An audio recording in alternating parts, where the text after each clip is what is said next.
ஆமா இப்போ அ, நீங்க 2 பேரும் பேசிக்கிட்டு இருந்தீங்கல்ல?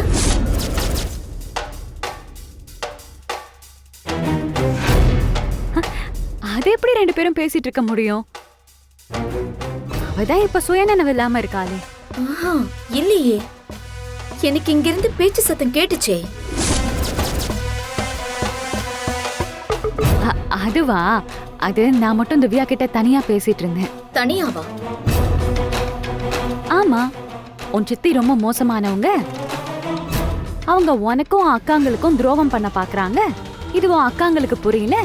அதனால நீ குணமானதும் உன் சித்திய நல்லா பழி வாங்கன்னு சொல்லி கொடுத்துட்டு இருந்தேன். என்னடி நக்கலா? நீ சொன்னா இவளுக்கு உடனே புரிஞ்சிருமா? ஒருவேளை இவ ஆழ் மனசுல நான் சொல்றது பதிவாகலாம்ல.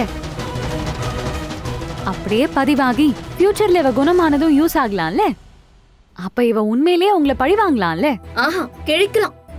ஆள பாரு, இவள குணமாக வாய்ப்பே இல்ல. கிறுக்கு மாதிரி ஏதாவது உளறிக்கிட்டு இருக்காத. இவன் வேற எங்க போனான்னு தெரியல. டேய் வாசு,